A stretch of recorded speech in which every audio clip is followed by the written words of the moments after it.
Hello everyone, welcome to target semester. मेरा नाम है ज्योति सहानी, मैं हूं आपकी मैथ्स मेंटोर। जैसा कि बच्चों हम लोगों ने एक चैप्टर कंप्लीट किया था, मैं चैप्टर वाइज पढ़ा रही हूं ताकि आपको हर एक टॉपिक का कंसेप्ट क्लियर हो सके। जैसे हम पहले पढ़े थे सीक्वेंस एंड सीरीज, ठीक है। अभी सीरीज पढ़े हैं, सीरीज का ज्योमेट्रिकल सीरीज का कन्वर्जेंस और डाइवर्जेंस निकालने तक सीख लिया था, और nth पार्शियल सम भी पढ़ा दिया था। जैसे कि आपको कोई सीरीज दिया रहेगा तो कैसे आप लोग nth टर्म से किसी सीरीज का कन्वर्जेंसी एंड डाइवर्जेंसी चेक कर सकते हो।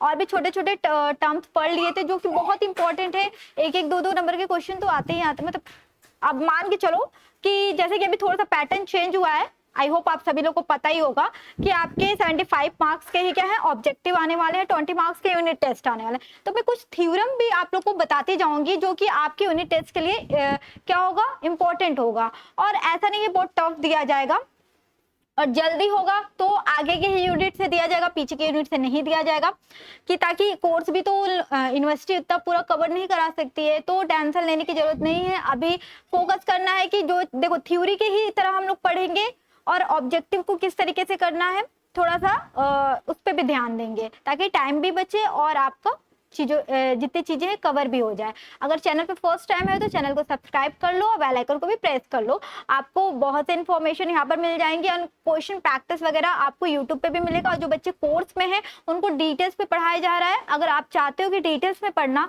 तो आप कोर्स को क्या कर सकते हो, परचेस कर सकते हो। बहुत ही मिनिमम कॉस्ट पे है, उतना तो बच्चा कर ही सकता है कोई भी, ठीक है। तो आज क्वेश्चन प्रैक्टिस स्टार्ट कर रहे हैं।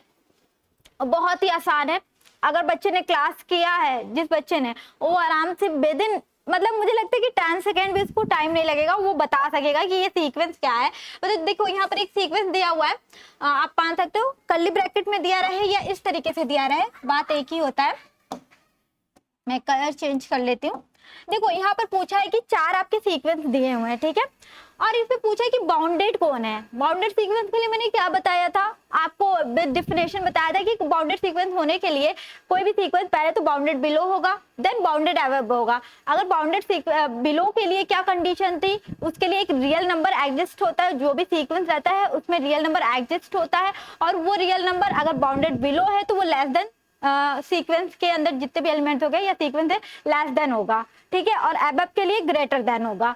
तो यहाँ पर हमें जो सीक्वेंस दिया है, अगर उस एलिमेंट को हम मतलब सीक्वेंस को ओपन करते हैं तो जो एलिमेंट्स होते हैं वो क्या होंगे, बाउंडेड अबव भी होना चाहिए। उसमें एक एलिमेंट मतलब बाउंडेड अबव बाउंडेड बिलो दोनों होगा तभी तो बाउंडेड कहलाएगा। तो यहाँ पर चेक करना है। देखो जैसे पहला है, पहला ऑप्शन ही सही है। मैं इसको ओपन करके दिखाती हूँ। ये सारे एग्जांपल्स मैंने क्लास में भी कराया था। ये आपको क्या होगा, देखो इसका जो सीरीज चलेगा, ये सीक्वेंस चलेगा 1 2 3 4 5, तो एक ही दे पाएगा ना।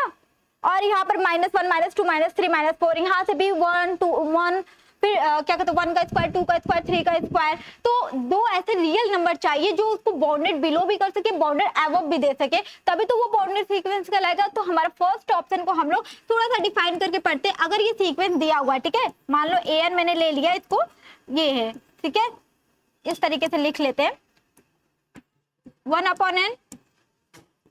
अगर इसको ओपन करते हैं, मैंने कर्ली ब्रैकेट में ऐसे करके लिख दे रही हूँ, जैसे कि 1/1 तो 1 ही हो जाएगा, 1/2, ठीक है। ये एग्जांपल मैंने क्लास में भी कराया था और मैंने बताया था कि इंपॉर्टेंट है। 1/3 1/4, देखो जो, और ये सारे क्वेश्चन प्रीवियस ईयर में आ चुके हैं, ये भी बता देती हूँ, ठीक है। जो भी बच्चा मतलब, और हाँ ये एक चीज ध्यान रखना, बहुत से बच्चे कंफ्यूज होते हैं, ये तो हमारे सिलेबस पे नहीं था। तो एनईपी के तहत मतलब अलग अलग यूनिवर्सिटी क्या करती है, अपना बुक डिफाइन कर लेते हैं कि फर्स्ट बुक में ये पढ़ाना, सेकंड बुक में ये पढ़ाना। जैसे कि डीडीयू की बात कर लूं मैं, दीनदयाल उपाध्याय गोरखपुर विश्वविद्यालय की, तो वो डिफरेंशियल कैलकुलस है first paper, and second paper integral calculus है। वही मैं दूसरे लखनऊ यूनिवर्सिटी की बात करूं तो फर्स्ट पेपर डिफरेंशियल कैलकुलस है, जबकि सेकंड पेपर मैट्रिसेस है।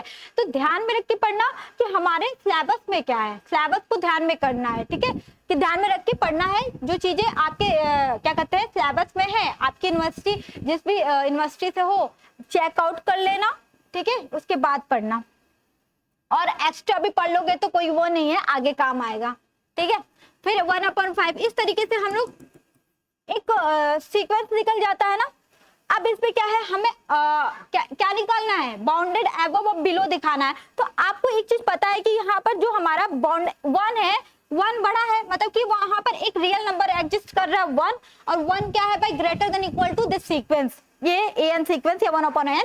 तो हमारा जो an मैंने लिया है an, ठीक है, ये क्या है, greater than less than equal to 1 होगा। और जबकि हमें अगर बिलो दिखाना है, बिलो, तो 0 लेंगे। और जरूरी नहीं है कि मैंने एक चीज आपको नोट कराया था कि जो आपका निकल कर आएगा ना अपर बाउंड या लोअर बाउंड, ठीक है, वो सीक्वेंस क्या है, मे और मे नॉट दिस सीक्वेंस। ये पॉइंट लिखवाया था नोट करके कि जरूरी नहीं होता है कि अगर हम कोई जैसे मैंने यहाँ 0 ले लिया, ठीक है, यहाँ पर लेस देन इक्वल टू, यहाँ पर 0 लेस देन इक्वल टू, ये बाउंडेड बिलो होगा। यहाँ पर 0 क्या है, बाउंडेड बिलो है, और 1 क्या है आपका, बाउंडेड अबव है। तो ये क्या है, ये बाउंडेड बिलो अबव दोनों दिखाना, मतलब इस सीक्वेंस को क्या करा रहा है, बाउंड कर रहा है। तो यहाँ से ये तो पता चल गया कि एन सीक्वेंस क्या होगा, हमारा बाउंडेड होगा, ठीक है, बस यही तो प्रूव करना था। Sequence is a bounded sequence. अगर कन्वर्जेंस से प्रूफ करने के लिए बोलता तो हम क्या करते, लिमिट लेते, और लिमिट लेकर देखते कि ये फाइनाइट नंबर दे रहा है तो भाई कन्वर्ज है, और इनफाइनाइट देता तो डाइवर्ज, ठीक है। तो यहाँ पर बस यही प्रूफ करना था, आपका 1/n क्या हो जाएगा। और हाँ देखो भाई, हम अगर ले लेते हैं limit n tends to infinite 1/n, ठीक है, तो ये क्या हो जाएगा आपका 1/इनफाइनाइट होगा, मतलब 0 देगा, और 1/इनफाइनाइट मींस 0 देगा, 0 जबकि इसके अंदर नहीं है, दिस सीक्वेंस पे नहीं है। और जरूरी नहीं होता है कि हमारा जो बाउंडेड अपर या लोअर बाउंड, चाहो तो नोट डाउन करके लिख सकते हो इस पॉइंट को, लोअर और अपर बाउंड, ठीक है, मे और may not in this sequence. यहाँ पर बाउंड लिख लेना, अच्छे से लिख देती हूँ ताकि आप इसको नोट डाउन कर लेना, इससे भी क्वेश्चन बन सकता है, ठीक है। लोअर बाउंड एंड या और, ठीक है, और डाल लो ज्यादा अच्छा रहेगा, और अपर बाउंड में और may not in the sequence. जरूरी नहीं होता है कि उसके अंदर हो, मे भी हो सकता है, नहीं भी हो सकता है, ठीक है। अब देखिए यहाँ पर सेकेंड क्वेश्चन में क्या बोला है, डिफिनेशन दे दिया, जो मैंने पीछे डिफिनेशन क्या कहते हैं लैंग्वेज में बोला है, वही डिफिनेशन यहाँ दिया है। आपको बताना है कि बाउंडेड बिलो के लिए क्या कंडीशन होता है। तो देखो बाउंडेड बिलो के लिए कंडीशन क्या होता है कि कोई सीक्वेंस दिया हुआ है an, ठीक है, said to be a bounded below if there exist, ये देयर एग्जिस्ट है, जबकि ई मत पढ़ लेना, ऐसे बना लो, ठीक है। देयर एग्जिस्ट रियल नंबर, यहाँ पर मैंने रियल नंबर क्या लिया था जब मैं पढ़ा रही थी, तो स्मॉल एम लिया था, जबकि यहाँ पर कैपिटल के दे दिया है। तो क्या कंडीशन होता है, अभी पीछे बताया तो कंडीशन क्या है, अभी जो लोअर और अपर बाउंड का दिखा रहे थे, तो हमारे पास क्या था, जो के था वो होगा आपका लेस देन इक्वल टू जो सीक्वेंस दिया हुआ है। तो देख लो, फॉर एन, एन क्या होता है भाई, for n is a natural number. यही कंडीशन किसके लिए होता है, ये आपके लोअर बाउंड के लिए होता है, ठीक है। और अपर बाउंड के लिए क्या कंडीशन होता है, मैं यहाँ पर लिख देती हूँ, अपर बाउंड के लिए भी कंडीशन, अगर कोई sequence n is a said to be a bounded above या upper bound, ऐसे भी बोल सकते हो। चौथे एक लाइन हम एक क्वेश्चन और बना सकते हैं, दूसरे पेज पे बना देंगे, if there exists a real number k, ठीक है, such that क्या हो जाएगा, तब उसके लिए दूसरा कंडीशन हो जाएगा k हमारा greater than equal to this sequence, जो सीक्वेंस हमारा दिया हुआ है an। ओके, तो यहाँ से कौन सा ऑप्शन आपको सही लग रहा है, आप देख लो, B option is the right option. यही कंडीशन मैंने यहाँ लिख दिया, मैंने इस तरीके से लिखा, आप इसको इस तरीके से भी लिख सकते हो, n less than equal to, ठीक है। मैं हमेशा सीक्वेंस को ऐसे ही बनाती हूँ, आप लोग भी बना सकते हो, कर्ली ब्रैकेट भी बना सकते हो, या ऐसे भी लिख सकते हो, कोई वो बात नहीं है। ओके, यहाँ पर greater than equal to k for every n is a natural number. बस देख लो भाई कौन सा ऑप्शन मैच कर रहा है, second option is the right option. And अभी मैं एक क्वेश्चन लिख सकती हूँ, कौन सा, अगर बाउंडेड अबव के लिए लिख दूं तो एक क्वेश्चन यहाँ से और बन जाएगा। देखो एक क्वेश्चन अगर आपने कंसेप्ट समझ लिया है, आप उसे 2-3 क्वेश्चन बना सकते हो भाई, आराम से बन सकता है। देखो यहाँ लिख देती हूँ सेकेंड के लिए, और sequence is said to be bounded above above if there exist, ठीक है, ऐसे बनाते हैं if there exist, एक मिनट, ये ऐसे नहीं बनता है भाई, if there exist, मैं भूल गई क्या, ठीक है, if there exist a real number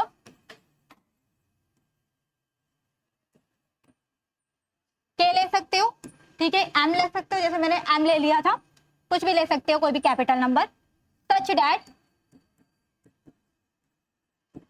क्या होगा आपका, के जो होगा वो ग्रेटर देन होगा, ठीक है, greater than equal to n for every n is a natural number. तो ये भी एक पॉइंट बन गया, एक क्वेश्चन आपका क्या ऑब्जेक्टिव में, ठीक है। नेक्स्ट, अब देखो क्या बोला है, ये बहुत ही अच्छा क्वेश्चन है, और बच्चे क्या करते हैं कि ऐसे शॉर्ट नोट्स पढ़ के चले जाते हैं, उसमें गलतियां होती हैं, चीजों को कॉन्सेप्ट समझे रहोगे तो कहीं गलतियां नहीं करोगे, ठीक है। जैसे यहाँ पर दिया है which of the following statement is correct, कौन सा स्टेटमेंट इसमें करेक्ट है, तो देखो यहाँ पर फर्स्ट स्टेटमेंट दिया हुआ है कि every bonded sequence is a convergent, जबकि ये फॉल्स है, every convergent sequence is a bonded, ठीक है, every convergent sequence is bonded sequence होता है, और जबकि अगर मैं ऊपर वाला बोलूं तो इसका जो कन्वर्स है, इसका कन्वर्स पार्ट ही दिया हुआ है ना, इसका उल्टा दिया हुआ है, need not to be tree मतलब ट्रू, जबकि ये हमेशा सत्य नहीं होता है, मे नॉट बी, कभी सही हो जाता है, कभी नहीं सही होता है। तो एक एग्जांपल से मैं आपको समझा देती हूँ, इसको चाहो तो इस पॉइंट को नोट डाउन कर लेना,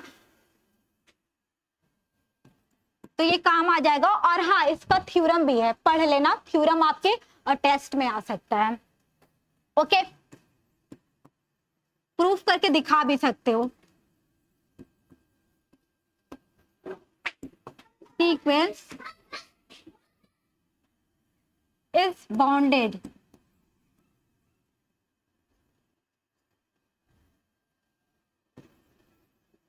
also it converts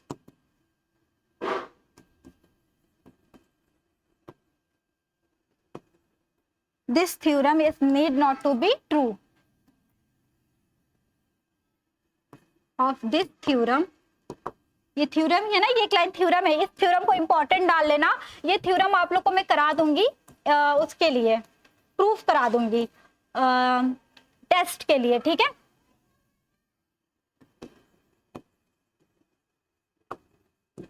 need not to B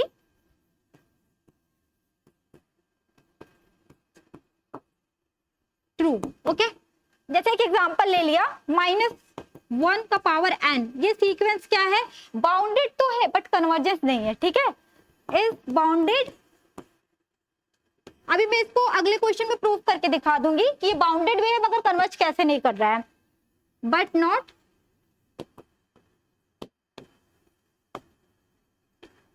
ठीक है कन्वर्ज या कन्वर्जेंट सीक्वेंस ऐसे भी बोल सकते हो। तो ये पॉइंट है, कुछ कुछ पॉइंट बताते चलूंगी कि उससे भी क्वेश्चन बन जाते हैं, ठीक है। देखिए यही क्वेश्चन है, अभी जो आंसर आएगा ना ये आंसर सही होगा, बट कैसे होगा वो भी बताऊंगी, और क्लास में तो ऑलरेडी पढ़ा चुकी हूँ, और इसको तो देख के तुम डायरेक्ट टिक लगा लेना, क्योंकि इतने बार मैंने इस क्वेश्चन को करा दिया था क्लास में। अब देखो पूछा क्या है, which of the following sequence oscillatory sequence, तो ऑक्सिलेटरी सीक्वेंस क्या होता है, पहले डेफिनेशन जानो। ऑक्सिलेटरी सीक्वेंस वो सीक्वेंस होता है जो क्या करता है, नाइदर बी कन्वर्स और फाइनाइट नंबर और नॉर डाइवर्स इन फाइनाइट नंबर, इस क्या कहते हैं, कॉल्ड एक ऑक्सिलेटरी सीक्वेंस। चाहो तो मैं डेफिनेशन यहाँ लिख देती हूँ ताकि आप लोग को याद रहे कि ऑक्सिलेटरी सीक्वेंस क्या होता है, ठीक है। या नेक्स्ट पेज पे लिख दूं, थोड़ा बड़ा होगा, मैं इसको नेक्स्ट पेज पे समझा देती हूँ, फिर इसको प्रूफ करके भी दिखा देती हूँ। और जो कि ये एक पता है, एक तरीके से और क्वेश्चन बोल सकता है कि ऑक्सिलेटरी फाइनाइटली सीक्वेंस है कि इनफाइनाइटली सीक्वेंस है। ये भी दो टाइप के होते हैं कि ऑक्सिलेटरी फाइनाइटली और ऑक्सिलेटरी इनफाइनाइटली सीक्वेंस। तो देखो भाई, एक पे थोड़ा सा मैं डिटेल्स में समझा के चलूंगी। डिटेल्स में इसलिए समझा रही हूँ क्योंकि अब यूनिट टेस्ट में आपके 20 मार्क्स के क्वेश्चन पूछे जा रहे हैं, ठीक है। मतलब कि कुछ कुछ 2 4 5 जितने भी क्वेश्चन आ सकते हैं, होता है कि 2 नंबर के क्वेश्चन दे दे थ्योरम प्रूफ करने के लिए, या 5 नंबर के 4 ही क्वेश्चन दे सकता है। अभी कोई कंफर्मली नहीं पता है, न्यू आपका रूल निकला है, तो भाई देख लो। तो देखो ऑक्सिलेटरी सीक्वेंस, ठीक है, क्या होता है, और सीक्वेंस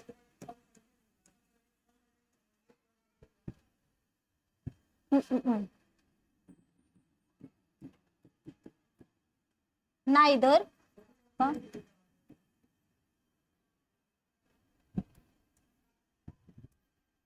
जबकि मैं सारी चीजें पढ़ा चुकी हूँ, ठीक है। सॉरी, कन्वर्ज होगा, कन्वर्स नहीं।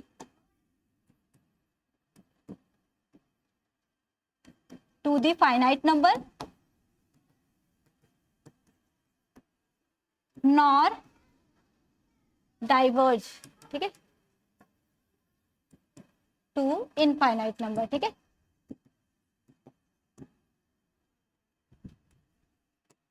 इनफाइनाइट भी प्लस और minus infinite, okay, is said to be या इज कॉल्ड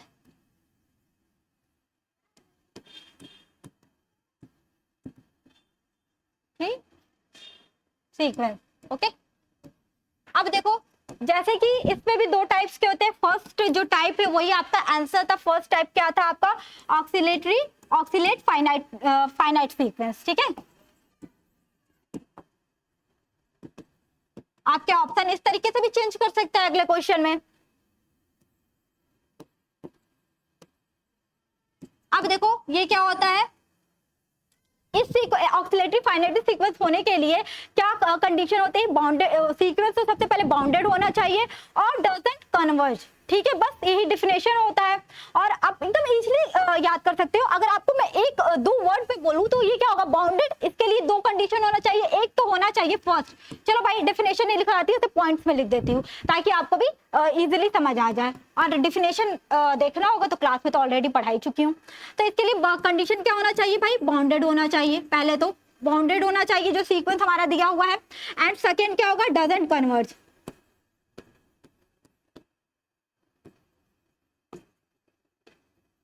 ओके। अब भी देखो जो एग्जांपल मैंने लिया था, मैं इसी एग्जांपल को समझा रही हूँ भाई, जो हमारा आंसर है, ताकि आपको समझ आ जाए। अब देखो क्या है, क्योंकि ऑलरेडी तुमको ये देख के पता ही चल गया होगा भाई, अभी हम पीछे आए हैं, वो बाउंडेड सीक्वेंस था ही नहीं। ये क्या हो जाएगा आपका? ये भी नहीं होगा, यहाँ पर आपका ये भी नहीं होगा, ये होगा बाउंडेड, सॉरी ये बाउंडेड होगा, और ये बाउंडेड अबव होगा, बाउंडेड बिलो, ऐसे करके ये तो बाउंडेड ही नहीं होगा। जैसे क्योंकि 1 स्क्वायर या एक ही होगा, बाउंडेड अबव या बाउंडेड बिलो देगा, ये बाउंडेड अबव दे देगा, ठीक है, ये बाउंडेड बिलो देगा, ये बाउंडेड अबव देगा, नहीं ये भी बाउंडेड बिलो देगा, ठीक है। और ये आपका क्या, ये बाउंडेड सीक्वेंस ही है, ओके, क्योंकि अभी हम पीछे पढ़ के आए हैं 1 अपॉन, देखो यहाँ पर 1 अपॉन एन जहां भी दिखेगा ना वो बाउंडेड सीक्वेंस होता है। और इसके साथ जैसे 2 क्या कर दिया है, 2 मल्टीप्लाई कर दिया, ये 2 डिवाइड कर दे, ये कांस्टेंट नंबर होता है, मल्टीप्लाई करो या डिवाइड करो इससे कोई फर्क नहीं पड़ता है। और वो हमेशा बाउंडेड ही रहेगा, ठीक है। अभी आगे भी क्वेश्चन आएगा, इससे आप कर लोगे। तो -1 जो हमारे पास दिया हुआ है ना, अभी जो हम पढ़ रहे थे, -1 का क्या है, ये सीक्वेंस है हमारा। अब इसको ओपन करते, थोड़ा सा ओपन करेंगे तो क्या आएगा? 1 आएगा, -1 आएगा। एक बार n की जगह 1 रखेंगे, फिर 2 रखेंगे तो क्या हो जाएगा? पावर इवन हो जाएगा, तो प्लस में आ जाएगा, फिर -1, फिर +1, फिर -1 +1, ऐसे बढ़ता जाएगा जो हमारा सीक्वेंस होता है, ठीक है। अब यहाँ से बाउंडेड अबव नहीं दिखा सकते क्या? ये बाउंडेड बिलो नहीं दिखा सकते। हमें अगर लोअर बाउंड दिखाना रहेगा तो लोअर बाउंड हमारे पास क्या आएगा? -1 आएगा, अपर बाउंड क्या आएगा? +1 आएगा। तो हम ऐसे लिख सकते हैं कि नहीं लिख सकते हैं? जो हमारा सीक्वेंस है an, ठीक है, इसको an ही ना लिखेंगे, ये हमारा सीक्वेंस तो है, ये तो हमारा दिया हुआ है, और फिर यहाँ से >1, तो भाई ये हमारा बाउंडेड सीक्वेंस है, क्योंकि हमें लोअर बाउंड भी दे रहा है, अपर बाउंड भी दे रहा है, तो ये हमारा बाउंडेड सीक्वेंस है। एक चीज तो प्रूफ हो गया कि ये बाउंडेड है। अब हमको प्रूफ करना है कन्वर्जन ऑक्सीलेट के लिए कि कन्वर्ज नहीं करेगा। कन्वर्जेंसी कैसे हम प्रूफ करते हैं? या तो एक बार इवन पे लिमिट ले लेते हैं और ऑड पे लिमिट ले लेते हैं, और जो लिमिट निकलता है वो एक फाइनाइट नंबर निकलना चाहिए, आपको भी पता है किसके लिए? कन्वर्जेंसी के लिए। और कन्वर्ज नहीं है तो भाई लिमिट अलग अलग होगा, बस, ठीक है। तो यहाँ पर क्या हो जाएगा? -1 जो हमारा दिया हुआ था power n,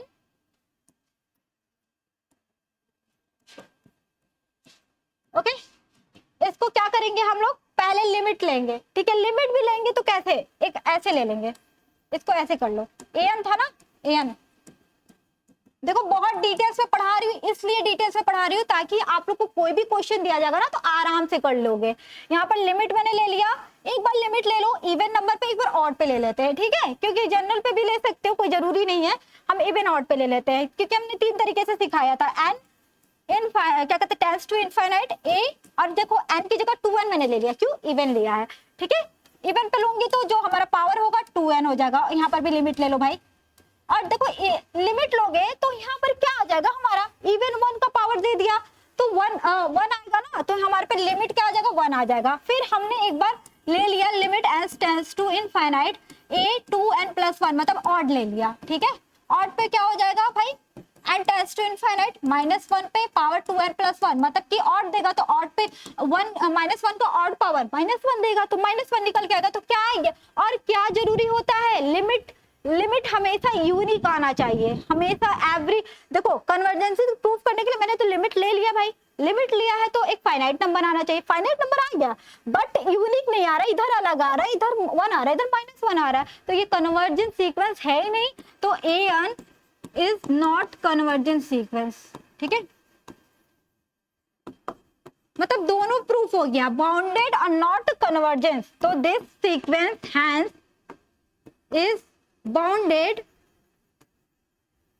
but not converge, it is a oscillatory sequence, और एक चीज और बोल सकते हैं ऑक्सीलेटरी फाइनाइटली सीक्वेंस, ठीक है। और इनफाइनाइटली के लिए मैं एक एग्जांपल बता देती हूँ, जो कि ऑलरेडी मैंने सब कुछ क्लास में कवर किया, बहुत ऐसे बच्चे होंगे जो कि क्लास परचेस नहीं किए होंगे, तो उनके लिए हेल्पफुल हो जाएगा। इट इज, या तो ऐसे लिख लो, इज ऑक्सीलेटरी, ठीक है, फाइनाइटली सीक्वेंस होगा। अगर मैं डिटेल्स में लिखवाऊं तो ये फाइनाइटली सीक्वेंस होगा। हमारे ऑप्शन में ऑक्सीलेटरी नहीं दिया तो ऑक्सीलेटरी सीक्वेंस लेंगे। ओके, तो हमारे ऑप्शन में क्या था, देखो ये था ऑक्सीलेटरी सीक्वेंस पूछा था, तो first option is the right option. Okay, अगर मैं बात करूं इनफाइनाइटली की, चलो बता देती हूँ इनफाइनाइटली भी यहाँ से कि ऑक्सीलेट इनफाइनाइटली सीक्वेंस क्या होता है, ठीक है। इसके लिए क्या कंडीशन होना चाहिए, ऐसे सिंपल से लिखवा देती कि अनबाउंडेड होना चाहिए, डजंट डाइवर्जेंट, ठीक है। इन सीक्वेंस आपके क्या होना चाहिए, फर्स्ट तो आपका अनबाउंडेड, एंड सेकेंड आपका क्या, डजंट डाइवर्ज, डज नॉट या डजंट, कुछ भी लिख सकते हो, ठीक है। अब देखो भाई हम एग्जांपल ले लेते हैं, एग्जांपल आपको मैंने ये सीक्वेंस ले लिया है, ठीक है, -1 to the power n और n, ओके, सॉरी ये पूरा रहेगा,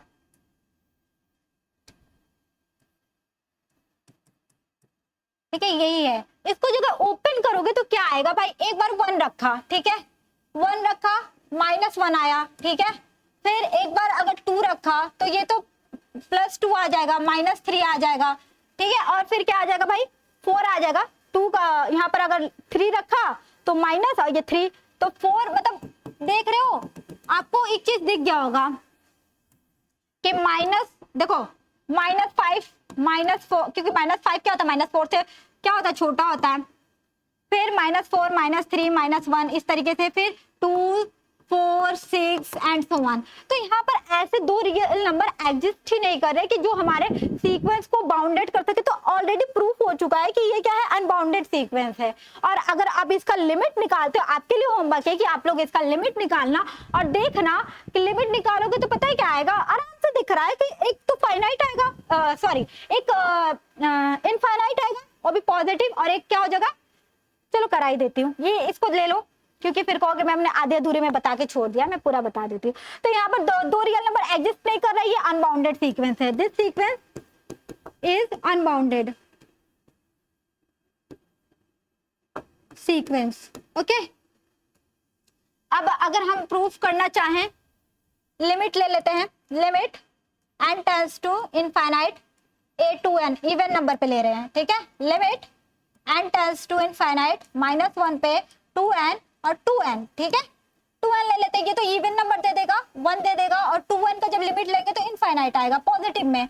और एक बार लेते हैं हम लोग n tends to infinite, limit n tends to infinite a to n plus 1, okay, limit n tends to infinite, ये इक्वल टू कर लो, और ये देखो -1 पे 2n प्लस 1 मतलब कि ऑड पावर है तो वो -1 देगा, और 2n आपका क्या हो जाएगा 2n, सॉरी यहां से n की जगह क्या था भाई 2 था, 2 था ना, 2 सॉरी यहां पर आप लोग मैंने क्या लिया था, n लिया था ना, n ही था, तो ये पावर रखोगे n जो होगा हमारा, चाहे n लो 2 लो, n इनफाइनाइट की तरफ जाएगा तो ये इनफाइनाइट ही कर देगा, ये भी इसको भी n इनफाइनाइट ही कर देगा, ठीक है, ये माइनस इनफाइनाइट आएगा, इसकी वजह से माइनस आ जाएगा। तो देखो ये भी क्या होगा, डाइवर्जेंस प्रूफ कर दिया कि ये क्या है भाई, an इज डाइवर्स, ठीक है, नॉट डाइवर्स दिखाना रहेगा ना, सॉरी नॉट डाइवर्स, क्योंकि अगर डाइवर्जेंसी भी दिखाना रहता ना तो दोनों इक्वल आता है, ये प्लस है तो ये भी प्लस आता, तो नॉट डाइवर्स। तो आप आराम से बता सकते हो दिस सीक्वेंस, कौन सा sequence, -1 to the power n क्या हो जाएगा आपका ऑक्सिलेटरी इनफाइनाइटली, ठीक है, ऑक्सिलेट इनफाइनाइटली सीक्वेंस।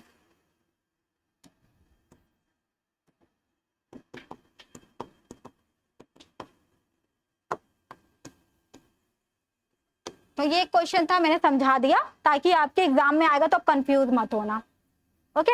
यहाँ पर क्योंकि देखो डाइवर्जेंसी प्रूफ करने के लिए भी वही होता है कि हम लिमिट लेते हैं और लिमिट लेकर देखते हैं कि हाँ दोनों की जो लिमिट होगी प्लस, अगर इनफाइनाइट आ रही है इसमें भी प्लस इनफाइनाइट आ रही थी तब तो डाइवर्जेंसी इसकी प्रूफ हो जाती, लेकिन एक प्लस आ रहा है एक माइनस आ रहा है इसलिए नहीं होगा। नेक्स्ट ये देखो सबसे पहले अगर डिफिनेशन याद है तो इस क्वेश्चन को विद इन 5 सेकंड के अंदर करके जा सकते हो। अगर मैं इसको ओपन कर दूं, जो हमारा सीक्वेंस दिया है an, ठीक है, मैं अब डिफिनेशन नहीं लिखवाऊंगी, अब मैं डायरेक्ट बोल दूंगी। जैसे कि मोनोटोनिकली इंक्रीजिंग का डिफिनेशन क्या होता है कि अगर कोई सीक्वेंस मोनोटोनिकली इंक्रीजिंग होगा तो जो हमारा कंडीशन होता है जो an क्या हो जाएगा आपका less than equal to an plus 1, ठीक है, और for every another natural number, मैं एकदम शॉर्ट फॉर्म में लिखवा दे। डिक्रीजिंग में क्या होता है an इज क्या हो जाएगा greater than equal to an plus 1 for every another natural number. इसको थोड़ा सा ओपन करोगे तो क्या हो जाएगा a1 greater than equal to a2 greater than equal to a3 and so on, और an आपका an प्लस 1, ठीक है, इस तरीके से। और इक्वल टू का साइन हट जाता है तो स्ट्रिक्टली इंक्रीजिंग हो जाता है, और इक्वल टू का यहाँ से भी साइन हट जाएगा तो स्ट्रिक्टली डिक्रीजिंग हो जाएगा, ठीक है। तो a1 greater than equal to a2 equal to 3, ठीक है, an प्लस 1, ठीक है, for every n is a natural number. तो भाई अ कांस्टेंट सीक्वेंस क्या होता है भाई, वो सीक्वेंस जिसका जो हमारा जो सीक्वेंस होता है वो सी एक कांस्टेंट नंबर निकल के आता है, और उसका रेंज क्या होता है, रेंज हमेशा सिंगलटन सेट निकल के आता है। क्या आता है भाई सिंगलटन, मतलब कि कोई एक नंबर आता है, ठीक है, सिंगलटन सेट निकल के आता है। जैसे एक एग्जांपल ले सकते हैं हम लोग, तो इसके लिए आपका 1 1 1, ठीक है, तो ये क्या हो जाएगा 1, या तो ऐसे भी लिख सकते हो 1 की पावर n, ये भी एग्जांपल हो सकता है, ठीक है, कांस्टेंट के लिए। मतलब तीनों का डेफिनेशन मैंने बता दिया है। अब आराम से बता सकते हो कि जो हमारा सीक्वेंस दिया है कि ये मोनोटोनिकली इंक्रीजिंग है कि डिक्रीजिंग है कि कांस्टेंट है। कांस्टेंट तो होगा ही नहीं भाई, अगर नंबर रखते जाओ। एक बार मैंने क्या रख दिया, एक बार रख दिया 1 1 प्लस 1 1 रखा तो 1 1 प्लस आपका 2 हो जाएगा, 2/1 मतलब कि 2 हो जाएगा, मान के चलो ऐसे। फिर 2 रखा तो 2 प्लस 3 3/2 हो जाएगा, ओके, चलो तो ऐसे लिख देती हूँ। फिर देखो एक ऊपर वाला बड़ा आ रहा है, ठीक है, और नीचे वाला छोटा आ रहा है, 3 रखते हैं तो 4/3 आ जाएगा, फिर 5/4 आ जाएगा। तो आपको दिख रहा है कि जो हमारा सीक्वेंस है वो इंक्रीजिंग है। a1 is less than equal to a2, ये तो पता है ना भाई, ये इतना तो जानते ही होंगे कि ये जो अगला नंबर है इससे क्या है भाई बड़ा है, फिर तीसरा वाला नंबर दूसरे से बड़ा है, फिर ऐसे करके बड़ा है, तो ये इंक्रीजिंग ऑर्डर में चल रहा है।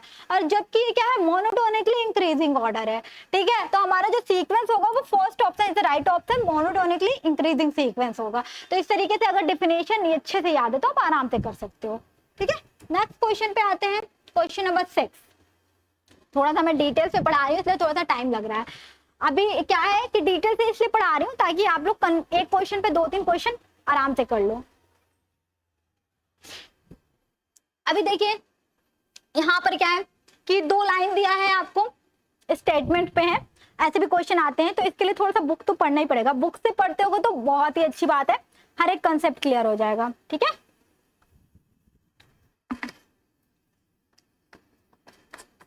बताती हूँ आपको।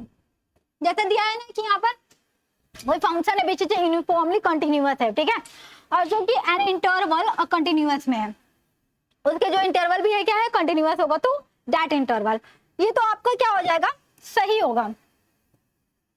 बट यहाँ पर जो 1 मिनट 2 ऑप्शन और होना चाहिए, 1 मिनट, ओह यहाँ पर हाँ ए बी सी, हाँ मतलब चारों में से कौन सा सही है, मतलब 4 ऑप्शन दिए हुए, 2 स्टेटमेंट दिया हुआ है, तो यहाँ पर क्या हो जाएगा। और यहाँ पर देखो एक दूसरा वाला दिया है कि a function which is continuous on a closed interval, जैसे आल्सो क्या कहते हैं, informally continuous on that interval. नहीं, ये आपका सेकंड वाला ऑप्शन गलत, मतलब कि स्टेटमेंट रॉन्ग होगा, फर्स्ट वाला इज करेक्ट, तो A is A but not B. Okay, second option मतलब डी वाला ऑप्शन सही है।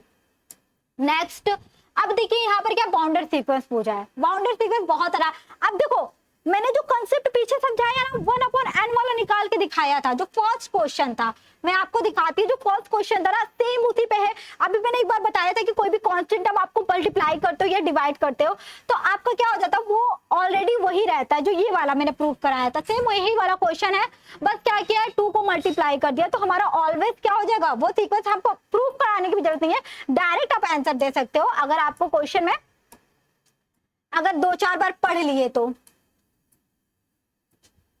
ठीक है, तो हमारा कौन सा हो जाएगा, ये तो होगा नहीं। अगर मैंने 1 रखा इस वाले में तो 1 का क्यूब, 2 का क्यूब, 3 का क्यूब, 4 का क्यूब, ठीक है, एंड सो ऑन। तो यहाँ से 2 नंबर ऐसा कोई रियल नंबर एग्जिस्ट ही नहीं करेगा कि हम यहाँ पर बाउंडेड एबव बिलो दोनों दिखा सके, तो ये तो हमारा बाउंडेड नहीं होगा ना। तो ये होगा e टू द पावर आपका 2 आएगा, e टू द पावर आपका 4 आएगा, ठीक है, ये भी हमारा नहीं आएगा। अब देखो यहाँ पर इक्वल टू 1 नहीं दिया, इस तरीके से दिया है। देखो जो हमारा क्वेश्चन लिखा ना, थोड़ा सा क्वेश्चन को समझना, चाहो तो ऐसे भी लिख सकते हो, n इज इक्वल टू आपका 1 to इनफाइनाइट, ठीक है, इस तरीके से दिया है, ध्यान रखना। थोड़ा सा टाइपिंग इस टाइप हुआ है कि ताकि अब देखो यहाँ पर n स्क्वायर है, एक बार 1 रखोगे 1/2, फिर 2 का स्क्वायर मतलब 4/2, 2 आएगा। तो यहाँ भी 2 रियल नंबर ऐसे एग्जिस्ट नहीं करेंगे जो बॉन्डेड अबव और बिलो दोनों दिखा सकते हैं, तो हमारा एक यही नंबर दिखेगा। चाहो तो 1/n दिख गया ना, तो अब तुम मान लो भाई ये हमारा बाउंडेड होगा, माइंड में एकदम बैठा लो। जो फर्स्ट क्वेश्चन जैसे हमने सॉल्व किया था, अब मैं यहाँ पर सॉल्व नहीं कराऊंगी ताकि, क्योंकि मैंने ऑलरेडी 2 बार ये चीजें बता दी। जैसे कि 2/n वाला दिया था, वो भी बाउंडेड सीक्वेंस था और उसमें तो ऑक्सीलेटरी दिया होता है, इसलिए तो वो तो यहाँ पर काम नहीं आना। तो ये सीक्वेंस भी हमारा क्या होगा, बाउंडेड सीक्वेंस होगा जो हमारा दिया हुआ है, ठीक है, 1 to इनफाइनाइट, क्योंकि यहाँ पर आपका एक बाउंडेड अबव भी मिलेगा और बाउंडेड बिलो भी मिलेगा। तो आपका fourth option is the right option. Next, अब देखिए यहाँ पर क्या निकालना है, जो हमारा सीक्वेंस दिया हुआ है ना, आपको बताना है देखो कन्वर्ज अगर है, कन्वर्जन सीक्वेंस है और उसकी लिमिट, ठीक है, यहाँ पर लिमिट भी दिखाना पड़ेगा, limit as tends to infinite करके। तो मतलब कि हमें कुछ नहीं करना, हमें इसकी लिमिट निकालना है। चाहो तो लिमिट 2 तरीके से निकाल सकते हो, इवन और ऑड करके निकाल सकते हो, जनरल पे भी निकाल सकते हो, तीनों सेम आएगी, यूनिक आएगी, तो भाई कन्वर्जन सीक्वेंस होगा। और तीनों यूनिट लिमिट अगर 0 0 0 आई तो लिमिट 0 हो जाएगी, 1 1 1 1 आई तो लिमिट 1 हो जाएगी। बस यही काम करना है आपको यहाँ पर। तो देख लो भाई 1/, नीचे n है, तो आपको देख के पता हो जाना चाहिए, जब आप n टेंड्स टू इनफाइनाइट करते हैं तो नीचे इनफाइनाइट आने का मतलब 0 होता है, तो लिमिट ऑल्सो भी 0। मतलब अगर बच्चा दिमाग खोल के पढ़ेगा ना तो पेन भी चलाने की जरूरत नहीं है, ठीक है। तो देखो भाई यहाँ पर क्या हो जाएगी, अगर हम मान लें जैसे लिमिट लेते हैं, limit n tends to infinite, हमने इवन की जगह 2n ले लेते हैं, n की जगह 2n ले लेते हैं, इवन नंबर, तो हमने ले लिया limit n tends to infinite -1 पे 2n और अपॉन n है, ठीक है। तो ये तो इवन नंबर दे देगा और 1/n आएगा, तो n टेंड्स टू, यहाँ तो चाहो तो लिमिट लिख सकते हो एक बार और, limit n tends to infinite 1 upon n रखेंगे तो 1 अपॉन इनफाइनाइट मतलब कि 0 आ रहा है। एक बार ऑड पे रख के देख लेते हैं, limit n tends to infinite n 2n plus 1, ठीक है। तो limit n tends to infinite 2n plus 1 मतलब कि ऑड पावर है तो माइनस देगा n, तो माइनस, ठीक है, n। और जब हम लिमिट रखते हैं, सॉरी इस तरीके से लिख लो, limit n tends to infinite -1 पे -1 आएगा अपॉन n, ठीक है। इसको लिखने की जरूरत नहीं है इसमें। तो भाई -1 n की जगह जब इनफाइनाइट टेंड्स टू कराओगे तो ये 0 देगा, 1 अपॉन इनफाइनाइट मींस 0, ठीक है। माइनस से मल्टीप्लाई मतलब माइनस, 0 से कुछ भी करो तो वो 0 ही आएगा, ठीक है। तो देख रहे हो लिमिट हमारी क्या है, यूनिक निकल कर आ रही है, ठीक है, यूनिक। और लिमिट 0 है और क्या कहते हैं सेम है, तो हमारे पास क्या फाइनाइट नंबर भी है, मतलब फाइनाइट नंबर आएगी तभी तो कन्वर्जेंसी प्रूफ होगी। फाइनाइट नंबर आ गई, कन्वर्जेंट सीक्वेंस है और इसकी लिमिट भी पूछा था, लिमिट आपका 0 है तो मतलब first option is the right option, okay. अब देखिए यहाँ पर क्या है, जो पीछे पढ़ाया वही है। यहाँ पर क्या था, आपको एवरी कन्वर्जेंट सीक्वेंस अभी बोला है जो वही चीज दिया हुआ है, every convergent sequence of a real number has a unique limit. हमेशा जब भी कन्वर्जेंट सीक्वेंस हम प्रूव करते हैं तो जो लिमिट निकल के आती है वो यूनिक निकल के आती है, ये तो सही बात है, एकदम सत्य है, ठीक है। अब पीछे जो पढ़ाया था ये भी सेकंड वाला भी है, every bounded sequence of a real number need not to be convergent. अभी पीछे पढ़ा था कि convergent every convergent sequence is bounded, but converse क्या होता है, need not to be true, वही थोड़ा सा लैंग्वेज चेंज करके दे दिया है। तो दोनों जो स्टेटमेंट दिया है वो क्या है, ट्रू है। तो आपका कौन सा ऑप्शन सही होगा, बोथ 1 and 2 आर ट्रू, मतलब C option is the right option. Next question number 10, देखो लिमिट क्या कहते हैं इंफीरियर निकालना है। इसके लिए क्या करना होता है, मैंने इंफीरियर और सुप्रीमियम नहीं पढ़ाया था, बट नेक्स्ट जो टर्न आएगा मैं उसमें डाल दूंगी, क्योंकि कुछ कभी कभी क्वेश्चन मिस हो जाते हैं, पर ध्यान में आया है तो मैं डाल दूंगी, ठीक है। अब देखो इसमें 2 दिया हुआ है, दोनों का पूछा है, इसमें कुछ नहीं करना रहता है। जो ये हमारा लिमिट है, अगर मैं इसको ओपन करती हूँ, सीक्वेंस दिया है इसको मैं ओपन करती हूँ, ठीक है, ये दिया हुआ है -1 का पावर n और ये n टेंड्स टू 1 से लेके इनफाइनाइट तक दिया हुआ। अगर मैं इस पर लिमिट रख देती हूँ, अभी लिमिट नहीं रखूंगी, ठीक है, लिमिट इंफीरियर के लिए सुप्रीमियम के लिए क्या कंडीशन होता है वो चीज बताती हूँ। अगर मैं इसको ओपन करती हूँ तो क्या आएगा, -1 आएगा, 1 आएगा, -1 आएगा, 1 आएगा, ठीक है, -1 आएगा, +1 आएगा। मतलब कि क्या निकल कर आ रहा है भाई, अगर इसकी रेंज हम देखें तो रेंज क्या निकल कर आएगी, 1 और -1 निकल कर आएगी कि नहीं आएगी, रेंज क्या है 1 और -1 आएगी। और जो लिमिट होती है, लिमिट इंफीरियर, ठीक है, इस तरीके से लिख लेते हैं, वो क्या होती है, मिनिमम नंबर होती है किसकी, ये जो हमारा सीक्वेंस दिया हुआ है ना, इसके अंदर जो भी नंबर रेंज निकल के आती है, मिनिमम जो होती है, मिनिमम इसमें, तो इसमें मिनिमम क्या है भाई, 1 और -1 में मिनिमम क्या है, -1 है, ठीक है। अगर मैं एक और क्वेश्चन में पूछ दूं, जैसे लिमिट इंफीरियर दिया ना, लिमिट सुप्रीमियम भी देता है, ठीक है। सुप्रीमियम के लिए क्या होता है, जो मैक्सिमम नंबर होता है। तो एक क्वेश्चन यहाँ से और सीख लो, लिमिट सुप्रीमियम, ठीक है, यहाँ से SUP लिख देती हूँ, सुप्रीमियम मतलब मैक्सिमम नंबर होता है। तो 1 -1 में से मैक्सिमम नंबर क्या होगा, यहाँ पर -1 होगा, सॉरी -1, और यहाँ पर +1। अब तुम्हें दिख रहा है, पहले क्या पूछा है हमारे पास, लिमिट इंफीरियर इसका पूछा है, ऑप्शन में सबसे पहले इसी का आंसर दोगे ना, तो -1 इधर दिख रहा है और कहीं इन तीनों आंसर में पहले 0 दिख रहा है, 1 दिख रहा है, 1 तो यही होगा। और दूसरे वाले का मैं निकाल कर दिखा देती हूँ ऊपर, किसके लिए है भाई, ये है 1/2n है, ठीक है, जो हमारे यहाँ पर लिमिट दिया हुआ है 1/2n। अगर मैं इसको ओपन करती हूँ, ठीक है, और इसका लिमिट लेती हूँ, अच्छा मैं एक बार लिमिट ले लूँ, अगर इसका भी लिमिट लूंगी तो 1 क्या आएगा, 1 -1 ही आएगा ना। अगर मैं लिमिट की बात करूं, मैंने रेंज से ही कर दिया है, आप चाहो तो लिमिट निकाल के भी कर सकते हो। अगर मैं इसकी लिमिट निकाल के करती हूँ, चलो यहाँ पर लिमिट ले लो, limit n tends to infinite, तो क्या आएगा भाई, 1 अपॉन लिमिट, 1 अपॉन लिमिट बोल दे रही हूँ उल्टा।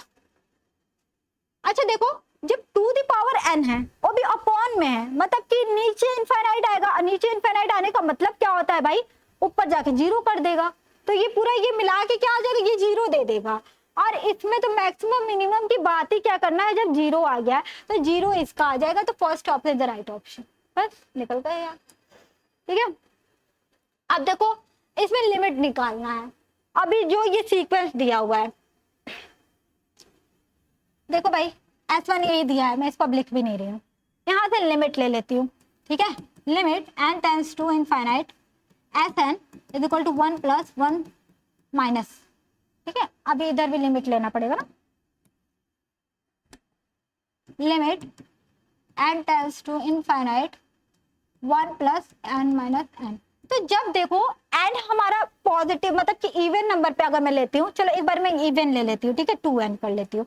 तो इवन का मतलब क्या होगा भाई, एक बार ये पॉजिटिव देगा, और ऑड का मतलब एक बार नेगेटिव देगा। तो यहाँ से क्या हो जाएगा, limit n tends to infinite, तो ये तो पॉजिटिव दे देगा, एक बार आपका पॉजिटिव दे देगा तो ये 2 दे देगा, और एक बार जब ऑड लेंगे तो ये नेगेटिव दे देगा, नेगेटिव देगा तो क्या हो जाएगा भाई, 0 हो जाएगा। तो यहाँ पर Sn 2n + 1, तो limit n tends to infinite 1 + -1, तो ये क्या हो जाएगा 0, मैं डायरेक्ट लिख दी हूँ, ठीक है। चौथा एक लाइन बढ़ा लो भाई, तो पता है बाद में बच्चे कहते हैं अरे मैम कहाँ से कहाँ लिख दें। 1 + -1 पे 2n + 1 मतलब कि ऑड पावर है तो वो -1 कर देगा, तो 1 - 1 = 0। तो आंसर क्या आ जाएगा भाई, 0 और 2 दोनों होगा, तो दोनों both A B is the right answer. Okay, class थोड़ी बड़ी होगी, चलो आ जाओ। अब देखो ये कॉची सीक्वेंस अभी मैंने पढ़ाया नहीं, बट बता देती हूँ कि every Cauchy sequence is convergent sequence, इसको मैं प्रूव कर दूंगी, ठीक है। ये बात बस ध्यान पे रखो कि every Cauchy sequence is convergent sequence, ये क्लास में मैं बताऊंगी। अब देखो ये थोड़ा सा ये सीक्वेंस लिखा है, जबकि सीक्वेंस नहीं, ये सीरीज है। क्यों सीरीज है भाई, क्योंकि सीक्वेंस एक पैटर्न को फॉलो करता है, जैसे 2 3 4 5 6 ऐसे नंबर बढ़ता जा रहा है। जब उसमें मैं प्लस लगा देती तो वो सीरीज बन जाती है। ये थोड़ा सा दूसरे चैप्टर का है, मतलब कि जो मैं चैप्टर आगे पढ़ाने वाली, बट मैं समझा दे रही हूँ, बहुत आसान तरीका है, इस टाइप के क्वेश्चन मैंने क्लास में कराया। हम ना ये nth पार्शियल सम पढ़े थे क्लास में, nth पार्शियल सम का प्रयोग करके पता है यहाँ से हम कन्वर्जेंस प्रूव कर सकते हैं, ठीक है, आराम से। और ये फर्स्ट ऑप्शन ही सही होगा, ध्यान रखना अब कैसे होगा। इसको ले लेते हैं nth पार्शियल सम से। हम लोग nth पार्शियल सम में मैंने क्या बताया था कि nth पार्शियल सम जब Sn लेते हैं ना, वो कन्वर्जेंस हो जाएगा, तो हमारा दिया हुआ सीरीज भी क्या हो जाएगा, कन्वर्जेंट हो जाएगा, बस।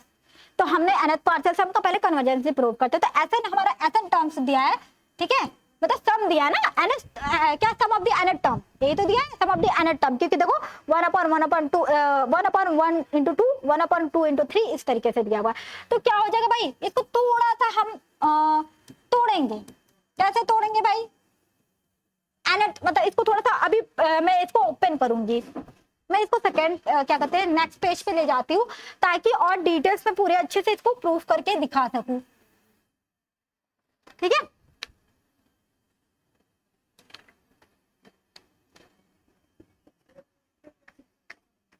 गला सूख जा रहा है, आ जाओ।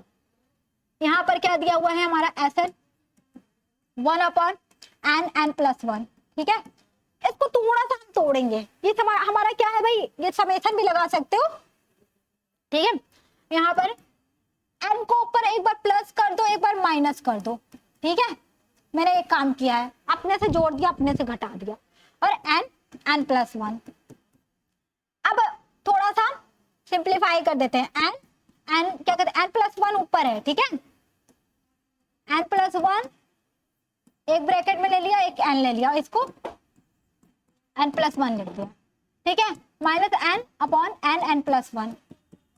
तो ये देखो n + 1 कट गया, n कट गया, मतलब 1/n आया, -1/n + 1 आया। तो इसी फॉर्म में तो हमारा जो समेशन लिखा था, Sn लिखा था, इसी फॉर्म में तो लिखा था। कैसे लिखा था भाई, Sn 1/1 × 2, ठीक है, 1/2 × 3, 1/3 × 4 होगा, एंड सो ऑन। इसी तरीके से इसको अब हम n का टर्म लिख सकते हैं, 1/n -1/n + 1।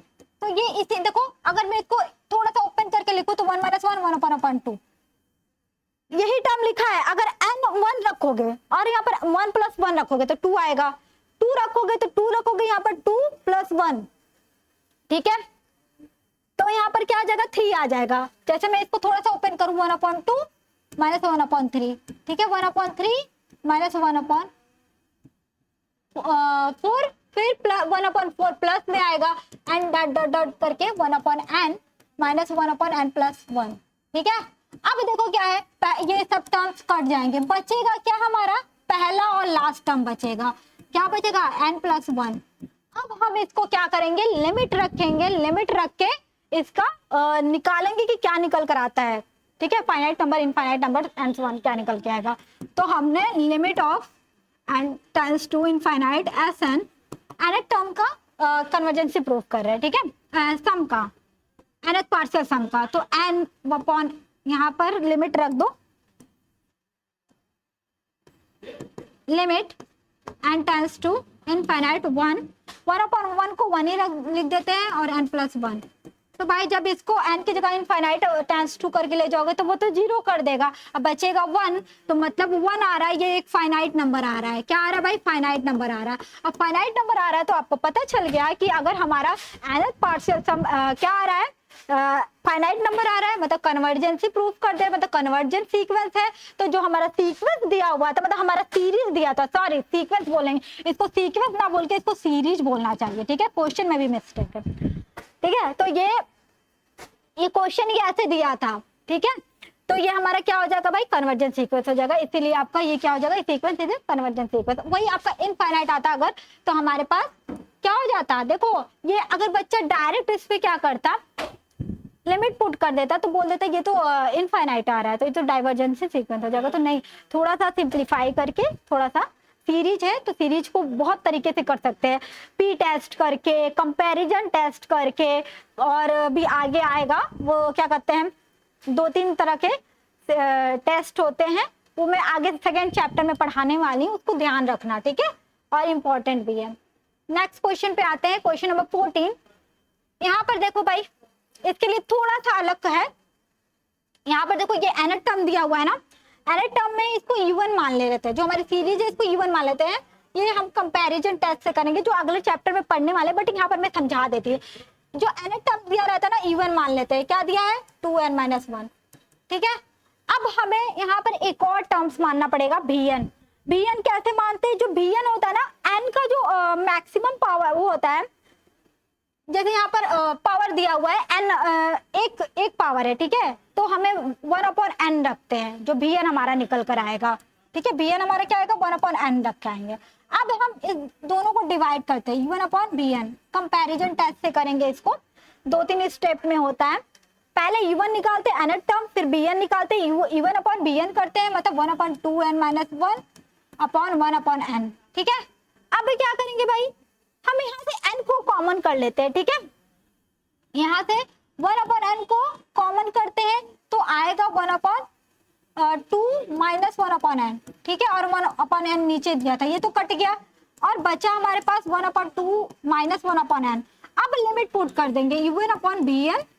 अब इस दोनों में लिमिट पुट करेंगे, limit n tends to infinite u1/bn is equal to limit n tends to infinite 1/2n-n। ठीक है, अब जब लिमिट पुट करोगे तो क्या आएगा भाई, 1/2 ही ना आएगा। तो 1/2 क्या होता है, फाइनाइट नंबर होता है। और जब ये फाइनाइट नंबर होता है तो हमें 2 चीज चेक करना होता है। पीरियड टर्म्स होता है, जैसे कि उसको मैं बहुत क्लास में बहुत डिटेल्स पे तरीके से समझाऊंगी। बस एक चीज जानो कि जो p होता है ना, अगर हमारा लेस देन इक्वल टू 1 होता है, ठीक है, जो हमारे ये 1/n के फॉर्म में दिया हुआ है ना, जो bn वाला term 1 to the power p, 1/2 the power p plus 1/3 to power क्या कहते हैं p, पीरियड टेस्ट होता है, वो क्या p टेस्ट कहते हैं उसको, p सीरीज टेस्ट, उसको किया जाएगा। तो वहां से मैं बताऊंगी। तो बस ये जानो कि जब ये क्या लेस देन इक्वल टू होता है वो डाइवर्जेंट होता है। ठीक है, और हमारा जो 1/2 निकल के आया है वो क्या है भाई, 1/2 हमारे पास क्या है, लेस देन इक्वल टू 1 है ना, एक से क्या है, कम है, इसीलिए जो हमारा सीरीज दिया हुआ है वो डाइवर्जेंट सीक्वेंस होता है। अगर वही p इज ग्रेटर देन 1 होता है तो वो कन्वर्जेंट सीक्वेंस होता है। ठीक है, मतलब निकालने का तरीका सीख लो, क्लास में थोड़ा डिटेल से समझा दूंगी। ओके, आज का लास्ट क्या कहते हैं आंसर, आपको एक क्वेश्चन है, मैं आपको देकर जाऊंगी, सोच रही थी, चलो कोई नहीं, इसी को करा देती हूँ, बहुत आसान था। Every convergent sequence is a bounded sequence, ये तो आराम से दे सकते हो आप लोग। ठीक है, अब एक काम करते हैं, फिर नेक्स्ट चैप्टर में पढ़ाऊंगी, तब मैं आप लोगों को कुछ होमवर्क दूंगी क्लास में। ठीक है, यहाँ पर क्या करना है आप लोगों को, सबसे पहले जो भी बच्चा क्लास को नहीं देखा है, ठीक है, अगर आप क्लास मतलब कोर्स लिए हो तो आप तो आराम से देख लोगे। अगर चाहते हो आप डिटेल्स में पढ़ना तो कोर्स को परचेज कर लो, और बहुत ही मिनिमम कॉस्ट है। आप लोग पूरे डिटेल से पढ़ोगे, जब तक एग्जाम नहीं होगा तब तक मैं पूरा पढ़ाऊंगी। कोर्स की जिम्मेदारी कंप्लीट कराने की मेरी है, और मैं आराम से करा दूंगी। आपको दो ही क्या कहते हैं पेपर पढ़ना है, डिफरेंशियल कैलकुलस और इंटीग्रल कैलकुलस। जो कि ये आपका फर्स्ट चैप्टर कंप्लीट होता है, क्वेश्चन प्रैक्टिस भी कंप्लीट होता है। मैं चैप्टर वाइज पढ़ाऊंगी ताकि हर एक पॉइंट डिटेल्स में समझ आ जाएगा। So thank you so much watching this video. Bye bye, take care.